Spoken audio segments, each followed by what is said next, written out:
హుస్నాబాద్ లోని ప్రసిద్ధ శ్రీ వెంకటేశ్వర స్వామి దేవస్థానంలో ప్రథమ వార్షికోత్సవ సందర్భంగా బ్రహ్మోత్సవాలు ప్రారంభమయ్యాయి. ఈ సందర్భంగా స్వామివారిని దర్శించుకుని ప్రత్యేక పూజలు నిర్వహించిన మంత్రి పొన్నం ప్రభాకర్ అనంతరం ఎన్నికల ప్రచారం నిర్వహించారు. మున్సిపాలిటీ పరిధిలో 20 వార్డులో గోపనిగోని శోభన్ బాబు, 17 వార్డులో కేడన్ లింగమూర్తి తరఫున ఇంటింటి ఎన్నికల ప్రచారం చేపట్టారు. చేతి గుర్తుకు ఓటు వేసి భారీ మెజార్టీతో గెలిపించాలని మంత్రి ప్రజలను విజ్ఞప్తి చేశారు. చేతి గుర్తు మీద ఓటేసి గెలిపించాల్సిందిగా మీ అందరినీ కూడా కోరుతా ఉన్నా.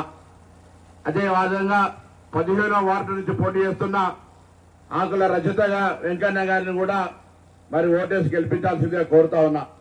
ఈరోజు మీరు చూస్తా ఉన్నారు, తప్పకుండా పేదలకు అవసరమైనటువంటి మినిమం చాలా ముఖ్యమైన అవసరాలైన ఇందిరమ్మ ఇల్లు, రేషన్ కార్డు, సన్న బియ్యం, 200 యూనిట్ల కరెంటు అగ్ర భాగాన నిలబెట్టడానికి మనల్ని ఆశీర్వదించమని చెప్పి సందర్భంగా మీ అందరి ఆశీర్వచనాన్ని, మీ ప్రేమను ఆ 20 మంది మున్సిపల్ అభ్యర్థుల చేతి గుర్తు మీద 11వ తారీఖు నాడు ఓటు వేసి గెలిపించాల్సిందిగా అందరినీ పేరు పేరున హృదయపూర్వకంగా కోరుతూ నమస్కారం చెప్తూ సెలవు.